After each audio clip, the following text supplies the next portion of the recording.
अलासाम minority फरायसा आफाद एबा आमसुआ क'क्राझार जिल्लानि गसाइगाव सदर सहरनि 1 नं सेरफांगुरि ईदगाह गेवलां फोथारनिफ्राय सानसेनि हाबाफारिजों बाइक रेलि हाबाफारि लायो। क'क्राझार जिल्ला आमसुनि बानजायनायाव जानाय दिनैनि बाइक रेलियाव खमैबो 1000 मावथि सोद्रोमा आरो रायजो राजाफोरा बाहागो लादोंमोन होनना मिथिहोयो। आथिखाल समाजाव सोलिबाय थानाय गुबुंले थासारिखौ नोजोर होनानै सांग्रांथि लाबोनाय असिलायै उन्दै बैसोआव हाबा खालामनाय, फेग्रा मुवा, जुवा, थिर बायदि खेलाखौ बन्द खालामनाय आरो नखर नखर सोलोंथाइ मोननो हानाय खाबु खालामनांगौनि थाखाय आखायाव बेनार प्लेकार्ड लानानै स्लगान होना बाइक रेलि खालामो आमसुआ।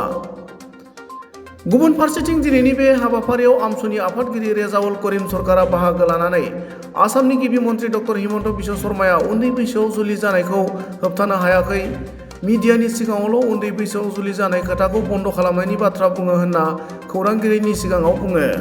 क'क्राझाৰৰ পৰাই আমি যি ইছ্যুৰ ওপৰত বৰ্তমান কাম কৰিছোঁ, শিক্ষা, বাল্য বিবাহ, ড্ৰাগছ মুক্ত এখন সমাজ গঢ়া আৰু কুসংস্কাৰ দূৰ কৰাৰ কাৰণে আমি বাইক ৰেলীৰ জৰিয়তে, পদযাত্ৰাৰ জৰিয়তে, বিভিন্ন সভা সমিতিৰ জৰিয়তে এইবোৰ বন্ধ কৰাৰ কাৰণে আমি কাম কৰিম।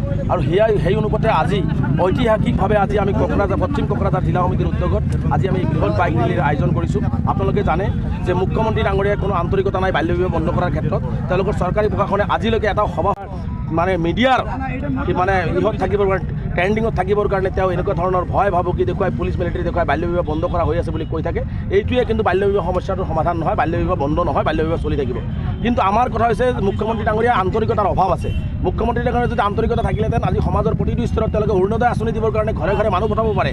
কিন্তু আজি স্বাস্থ্য বিভাগ, ছ'চিয়েল ৱেলফেয়াৰ ডিপাৰ্টমেণ্ট, আৰক্ষী বিভাগ বা চিভিল প্ৰশাসন সকলোকে কিন্তু আজি সমাজত তেওঁলোকে পঠাই পেলাই বাল্য বিবাহ কিয় দিব নালাগে, বাল্য বিবাহ দিলে কি ক্ষতি হয়, বাল্য বিবাহৰ ফলত আমাৰ সমাজৰ কি ক্ষতি হৈছে, এই কথাবিলাক বুজাবৰ কাৰণে আজিলৈকে এখন সভা নকৰিলে। তাতেই বুজা যায় মুখ্যমন্ত্ৰী ডাঙৰীয়া আচলতে বাল্য বিবাহ বন্ধ কৰাৰ ক্ষেত্ৰত কোনো আন্তৰিকতা নাই আৰু লাঠি পুলিচ লগাই আচলতে বাল্য বিবাহ বন্ধ কৰিব নোৱাৰে। যাৰ কাৰণে আমি এই বাইক ৰেলীৰ জৰিয়তে আমি সিদ্ধান্ত লৈছোঁ মিছন 25। আমাৰ কথা হৈছে যে 2025 চনৰ জানুৱাৰীৰ ভিতৰত অসমৰ প্ৰতিটো স্তৰৰ ৰাইজক আমি আহ্বান জনাইছোঁ। আৰু বিশেষকৈ সংখ্যালঘু সমাজত যিহেতু বাল্য বিবাহৰ প্ৰৱণতাটো বেছি আছিলে, এতিয়া বহু কমিলে। আমি একেবাৰে সমূলি 2025 চনৰ ভিতৰত বাল্য বিবাহটো নোহোৱা কৰাৰ যি সিদ্ধান্ত লৈছিলোঁ আৰু যি কাম আমি কৰি আছিলোঁ তাৰে এটা প্ৰতিফলন আজি দেখিছে যে হাজাৰ হাজাৰ ল'ৰা ওলাই আহিছে বাল্য বিবাহ বন্ধৰ কাৰণে বাইক ৰেলী কৰিবৰ কাৰণে।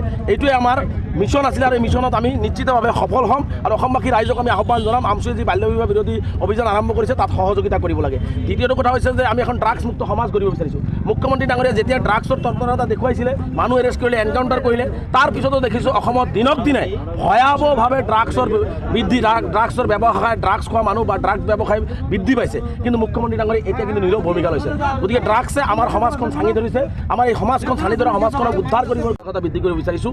লগতে আমি শিক্ষাৰ ক্ষেত্ৰত আপোনালোকে জানে যে শিক্ষাৰ ক্ষেত্ৰত আটাইতকৈ পিছপৰা সংখ্যালঘু সমাজ আৰু সকলো চৰকাৰে, আজি কংগ্ৰেছে কওক, UDF কওক, BJPয়ে কওক, সকলো ৰাজনৈতিক দলে বিচাৰে সংখ্যালঘুসকল শিক্ষিত হৈ নাথাকক, সংখ্যালঘুসকল এনেকৈ যাযাবৰী জীৱন যাপন কৰক, এনেকুৱা এটা পৰিৱেশ তেওঁলোকৰ মাজত তৈয়াৰ হৈছে। যাৰ কাৰণে শিক্ষাৰ সজাগতা বৃদ্ধি কৰিবৰ কাৰণে কোনো ৰাজনৈতিক দলে কিন্তু আজিলৈকে ব্যৱস্থা গ্ৰহণ নকৰিলে। বা ভাল স্কুল দিব লাগে, কলেজ দিব লাগে, ইউনিভাৰ্চিটি দিব লাগে, কাৰো মনত এইবিলাক দাবী নাই, কাৰো কোনো কৰাৰ নাই।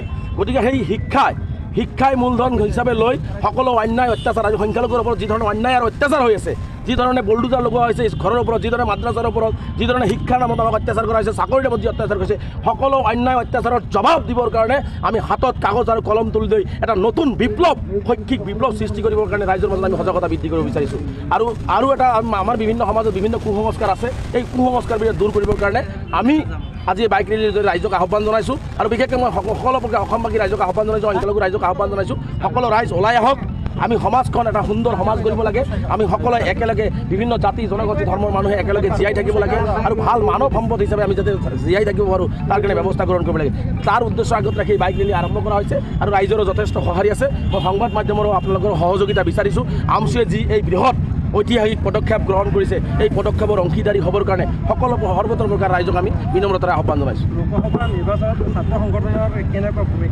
চাওক, আমি এটা ছাত্ৰ সংগঠন, ৰাজনৈতিকভাৱে আজি মই কোনো কথা নকওঁ। যিহেতু আমি এটা সমাজ পৰিৱৰ্তন কৰিবৰ কাৰণে, বাল্য বিবাহ, শিক্ষা, কুসংস্কাৰ বা ড্ৰাগছ মুক্ত এখন সমাজ কৰিবৰ কাৰণে আজি এইখন সভা আয়োজন কৰিছোঁ। সেইটো আমি যিহেতু অৰাজনৈতিক ছাত্ৰ সংগঠন, আমাৰ কাম হৈছে আমি সমাজত কেনেকৈ ভাল মানৱ সম্পদ তৈয়াৰ কৰিব পাৰোঁ, কেনেকৈ মানুহখিনিক আগুৱাই লৈ যাব পাৰোঁ, সেইটোৱে আমাৰ কাম। ৰাজনৈতিক নেতাবিলাকে ৰাজনৈতিকভাৱে লোকসভা নিৰ্বাচন চিন্তা কৰিব, কিন্তু আমি এইবিলাক চিন্তাৰ বিষয়ে এতিয়া আমাৰ মূৰত নাই।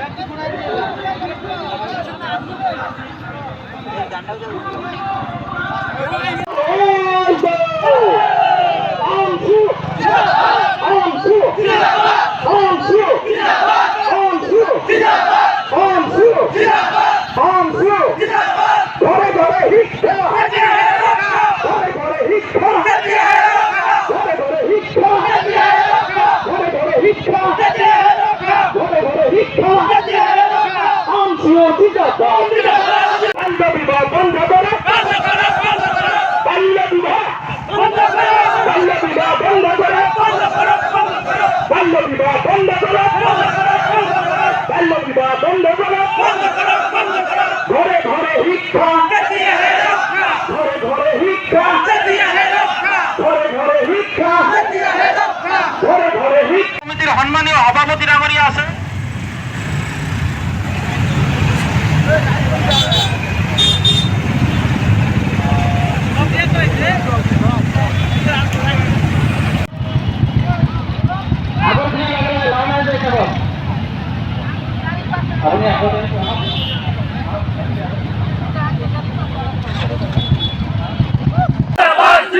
পশ্চিম কোকৰাঝাৰ জিলা সমিতি আমি আমাৰ কাৰ্যসূচী আৰম্ভ কৰিম আৰু মই আগতেও কৈছো যে আমাৰ ডিচিপ্লিনটো আমাৰ ঠিক ৰাখিব লাগে ৰেজুল কৰিম স্যাৰ ওয়েলকাম ওয়েলকাম ওয়েলকাম ৰেজুল কৰিম স্যাৰ ওয়েলকাম ওয়েলকাম ওয়েলকাম উই ওয়ান্ট জাস্টিস জাস্টিস জাস্টিস উই ওয়ান্ট জাস্টিস জাস্টিস জাস্টিস কুসংস্কার বন্ধ করো ঘরে ঘরে শিক্ষা ঘরে ঘরে শিক্ষা আমশো জিন্দাবাদ জিন্দাবাদ জিন্দাবাদ রেজুল কৰিম স্যার জিন্দাবাদ জিন্দাবাদ জিন্দাবাদ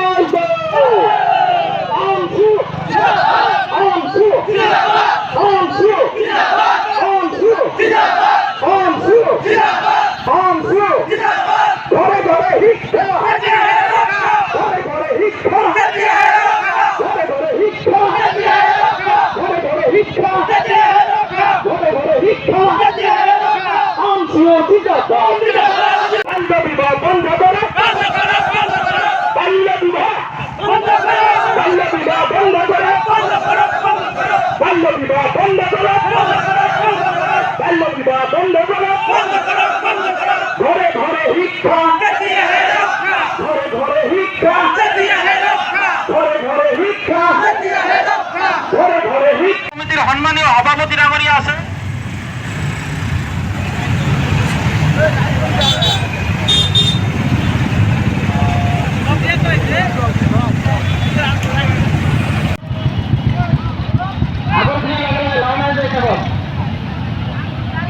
আপুনি